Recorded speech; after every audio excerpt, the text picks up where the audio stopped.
Good morning, you guys. It's your boy Bill Mahari here, representing Bahari Nation Sports Podcast. Much love to the entire LDBC and the entire basketball community.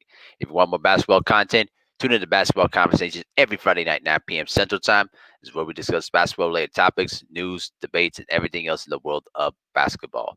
If you're new to the channel, make sure to hit the subscribe button, hit the bell icon to get all the latest notifications when I start dropping videos and live streams.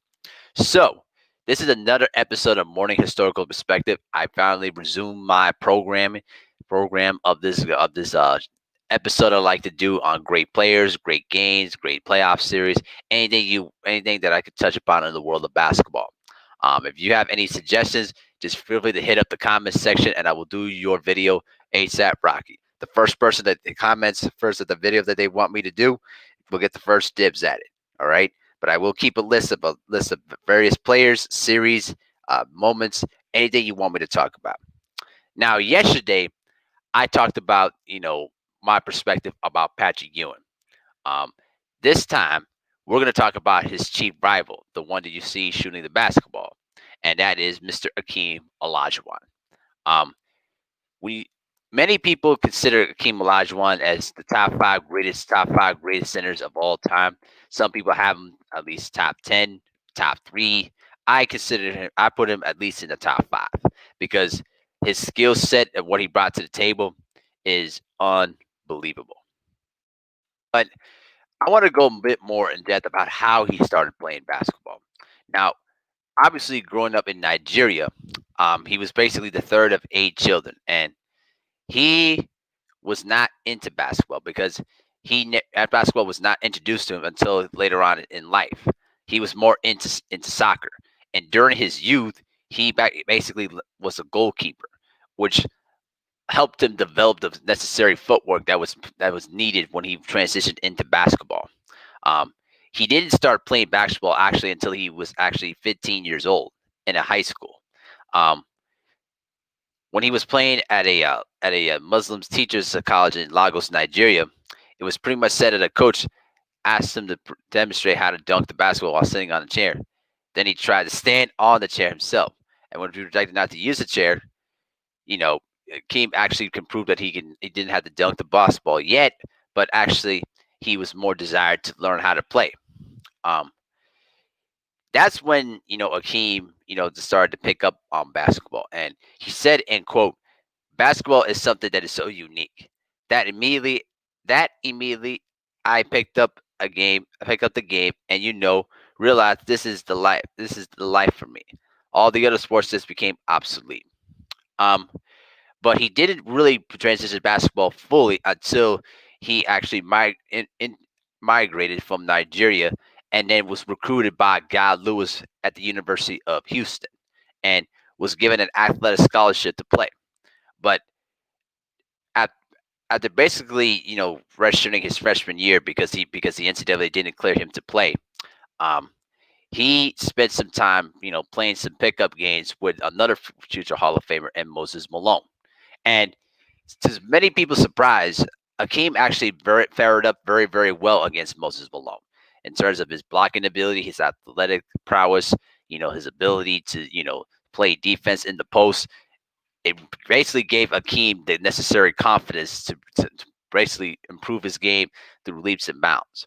And when he was playing in Houston for the Great Five Slamma Jamma team, along with his other future Hall of Fame teammate Clyde Drexler, the Cougars made it to three straight Final Fours and two national championship game appearances, but unfortunately they failed to win a national championship. And the '83 game is a story in of itself, and you guys know what happened from there.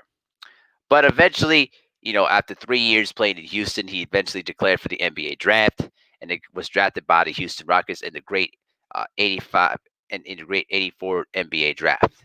Um, the thing that I always loved about Akeem is that Akeem, you know, had a good grasp of the game and really learned the game very, very fast, at a time in his life where, a lot of 15-year-olds pretty much understand what their sport was going to be. But for him to pick up basketball that early and catch on that very, very quickly really showed the desire and the work ethic necessary to basically learn basketball and become great at it. Eventually, you know, when he began his NBA career, um, Hakeem Olajuwon really did well for himself. He averaged 20 points per game and played all 82 games that year. Then his scoring averages continued to increase from 23 to 24 to 26 to 27. I mean, the guy was putting up numbers through the roof, right? And early on in his career, he was paired up with Ralph Sampson, and they formed the Twin Towers duo. And they made a Cinderella run to the NBA Finals back in 1986, when they beat the Nuggets, and they beat the Los Angeles Lakers in a stunning upset in 5 games, and they made it to the NBA Finals and didn't do too bad against the great Celtics team, in which they lost in 6 games. And Akeem actually played very, very well. He scored 75 points in all the victories for Houston in games 3 and 4. But you know, after that, you know, the uh, the Celtics figured them out, and the Celtics was just too much for the Rockets to deal with, as they won their 16th NBA championship. Um, by that time, the Rockets were struggling pretty much to get out of the first round. And Sampson, who had struggled with knee injuries that pretty much shortened and ended his career, was traded to Golden State, and therefore Akeem was the lone star player for the team. And there was a perception about Akeem during that time that people tend to forget. There was a time in Hakeem's career where people accused him of being a shot jacker. People accused him of being selfish, or not passing the ball to open teammates. And I remember talking about this with Lamont Lane at FYI Sports Debates. And listen, we get that a lot of players will love to get their stats up, but when you look at Hakeem's teams at the time, who did he actually play with, right? Who were the guys that really helped Hakeem, get to where he wanted to go? Because the Rockets during that time were not doing any favors for Hakeem up until the early '90s. But during the '80s, when they couldn't get past out of the first round, the Rockets didn't do anything to improve the roster, and Akeem had to put more of the scoring load on his shoulders to really help out the team. And you know, things were so bad between Akeem and the Rockets organization, and he was very close to being traded back in 1992. And you remember the story where Akeem actually injured his hamstring, and the Rockets didn't buy into the story because they didn't believe that he was hurt, that he was holding out to wanting to get traded. And according to Keem's testimony, it was pretty much the last straw. He wanted to be traded, but thankfully nothing happened. No trade, transpired, and he remained in Houston. For the most part, I think that in the early '90s, you saw more of Keem's of total game when Rudy Tomjanovich became head coach. Essentially, when the Rockets had guys like Otis Thorpe, you had Robert Ory, you had Vernon Maxwell, you had Kenny Smith, Sam Cassell, Mario Ellie coming off the bench. When you had guys that could shoot the ball and spread the floor, and allowed Keem to work one on one, the Rockets became a dominant team out of that. Because when you basically were doubling when you basically against the Rockets, you were concerned about two things. One, you're letting the Kings score 40 on you. Two, allowing the sharpshooters to get off from 3-point range. It was pretty much pick your poison with the team. You either double team Olajuwon, right? Olajuwon, right? And leave one of the shooters open. You don't. You leave the shooters. You stay with the shooters, and then you are at Keen's mercy when he basically decides to do the spin move and does the turnaround jumper. I mean, the guy was he could do anything. He could throw anything in the book. And remember what I talked to you guys about, his soccer skills. All those soccer skills, that footwork, came into play when it came into a spin move. And people tend to forget that a lot of his footwork came from his soccer background. His ability to use his pivot feet, to move laterally, to get to a spot on the post. You know what I'm saying? He was he was just so special in terms of selecting his spots and knowing what move to use at the right moment. You know, he was one of the most smartest, basketball players that you can find. Um, in that 93 and in that 93 through 95 period, you saw the best from Hakeem Olajuwon, right? Now it's worth mentioning that Jordan did retire in those 2 years when the Rockets won the title. All right, that's a big asterisk to that because you know it, when the Rockets won those championships against Michael Jordan and the Bulls, that's left for debate. But nevertheless, the 93-94 season was the best year of his career. That year, he averaged 27.3 points per game. All right. He actually had a career high in assists with 3.6 assists per game. He grabbed 11 and a half rebounds. All right. Shot shot at least 71% from the free throw line. And he blocked at least blocked three shots per game. Right. It was pretty much the best complete game of his career. Plus, he earned Most Valuable Player Award, Defensive Player of the Year Award. Both of those awards in 1 year. It was just pretty much a renaissance year, and he helped lead the Rockets to their best record in franchise history before the 2018 Rockets to 58 regular season victories. And, they passed through the Blazers. They survived a tough, 7-game series against the Suns when they were down 2 games to nothing, but came back to win 3 straight on the road. And then eventually closed out the series in 7. They beat the Jazz in 5. And then survived a very physical series against the New York Knicks, in which Akeem pretty much dominated against Patrick Ewing in that matchup when he averaged 27 a game to Ewing's 18. Um, the thing that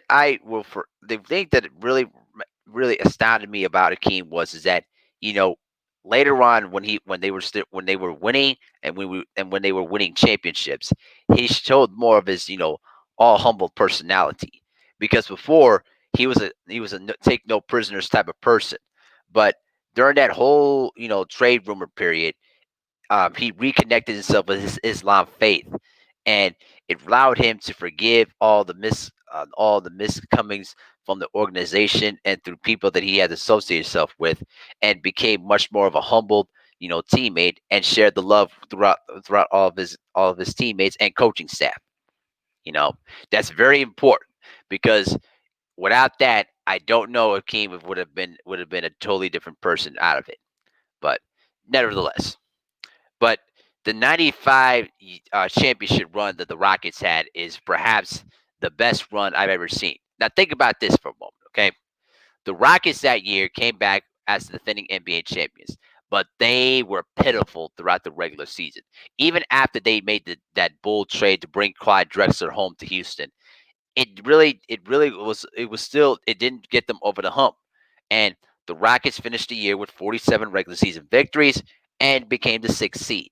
And many people expected the Rockets to be swept out of the first round against the Utah Jazz basically won 60 regular season games, right? But the Rockets, stood tall, came back and won the series in 5 games, including a 6-point comeback with about 3.5 minutes to go in that game 5 to beat the Jazz in their home floor. Then they move on against the Phoenix Suns, and they were down 3 games to 1. And the Suns had this series won. They had it in the bag, but they couldn't get the job done in overtime in game 5. Then the Rockets came back and won game 6, and then they survived Kevin Johnson's 46-point performance and a near perfect day from the free throw line in Game 7, which iconically punctuated with the Mario Ellie Kiss of Death game winner that sealed the victory for the Houston Rockets. All right. And then you get to the Western Conference Finals against David Robinson and the San Antonio Spurs.